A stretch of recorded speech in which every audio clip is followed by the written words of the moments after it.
might regret this in the future, but I had the idea of trying to add in a rough estimate of our train tracks in game, which I am trying to illustrate on our electricity wall that we spoke about last episode being based off protective boards, but I have added a display for the blue line track that goes around. The only caveat is that it's turned 45 degrees just because I installed it based off of how the board is set up.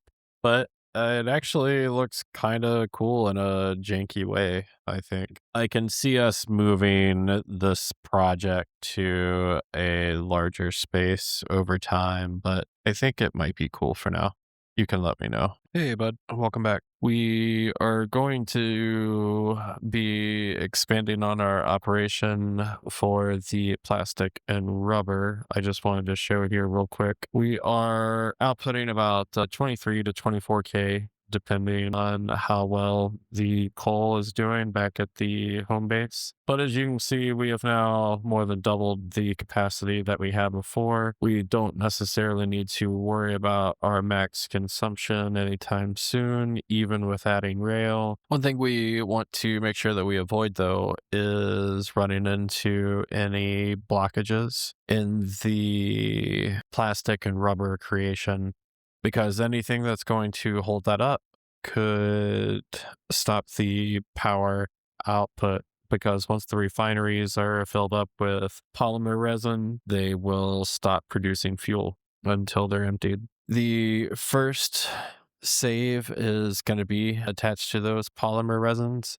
We just have two splitters here, and both lines connect back to a merger that is then connected to an awesome sink. At some point, it would behoove us to create a battery farm just to protect us from any outages. Trying to stay ahead of the power consumption was always the better play rather than relying on any battery without relying on any battery backup.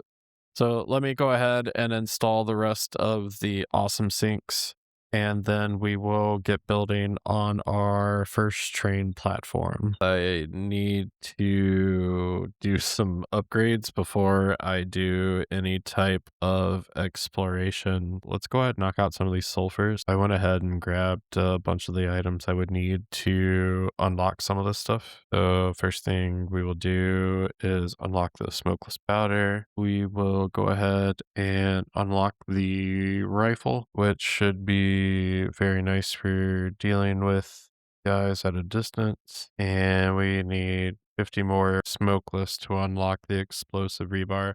You can go ahead and expect that I'll have that unlocked. It's basically like having a shootable bomb. It doesn't do amazing damage against bad guys, but I'm assuming that is probably what this rifle is for. I haven't had a chance to use the rifle yet, though, so I am looking forward to doing that. I've had some developments come up that I think are worth talking through before I fully implement them. Talking about the different color lines of track, using the colors in the maps to indicate kind of what I am envisioning for each of the lines that are going to break off. And as we said, the blue line is going to be our hyperspeed line that only has minimal stops, and I want it to go around the outer perimeter of the island. The other thing is we will keep these beams white for our templates,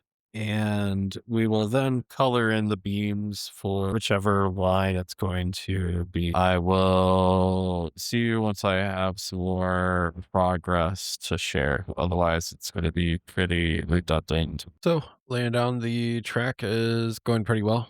We are still laying down the blue line, and you can kind of see exactly where I've been so far for laying down this track. Pretty simple. My vision for blue line, it's going to act as the backbone of our entire intermodal network. Trains will be able to get on and off this track quite easily, and it lets them get around the map without having to build out individual tracks for each train. The amount of collectibles, like slugs, Mercer spheres, summer sloops that I've seen building this train track so far is staggering. You can see that there's just a bunch of slugs everywhere, and I kind of want them all. I think we need to break here. I probably should have put a end bumper on here, but oh, we're hitting the wrong button. Oh no. I've completed my blue line train track now,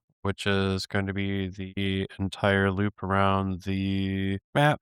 It looks a little like this. It comes up, circles around, and you can kind of see where I built it based off of what is visible in the map. But snakes down here, goes down this way, and then comes back out here and connects up there. We will end up having plenty of side trains running that will end up feeding into the blue line. For now, though, I want to try and complete one small train circuit before we end this episode. I think what we'll do is we'll build a station. Maybe we'll try to get some aluminum up and running, and we will likely just build a train track that comes through here and grab whatever coal that we pull up,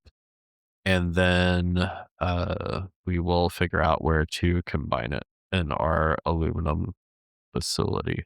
But first things first, we've got to get to that coal. We've got to make some miners. And to help facilitate doing that, we've got our rifle. And I am just going to go around and look for this stuff and grab whatever sources I find along the way. Cats are too strong. All right, well, back to getting my body. Starting to build the first stop of the yellow line. Going to be pulling from all four of these pull spots.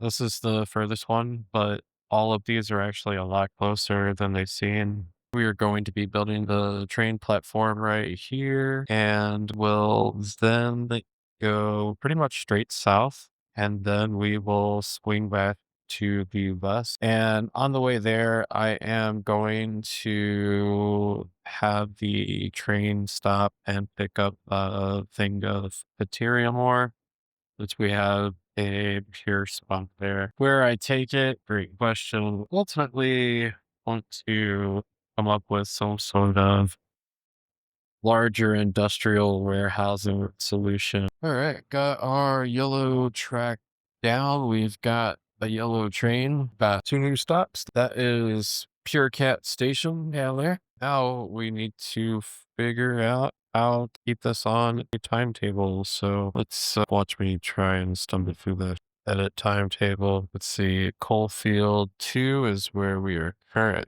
at, and it will go to Fearcat Station. Looks like we can edit this stop. Let's do the freight wagon, or we'll wait just 10 seconds. Pick Fearcat Station, and we'll put in just 5 seconds there to save it, save the changes. And hopefully when I turn on self-driving, it's just going to do a quick loop. Let's finish off the episode by adding the yellow line down to the board at the oil filled one down here. That is our yellow line on there. This went nice and simple. So it's just basically a long U-turn. So we will clearly have to expand out the map here, but I think that it looks pretty cool for a start. We will continue building on to the yellow line, and we will start finally expanding out the aluminum areas. But for now, we're going to call it on this episode. Thanks for joining me. Hope you enjoyed, and I'll see you at the next one.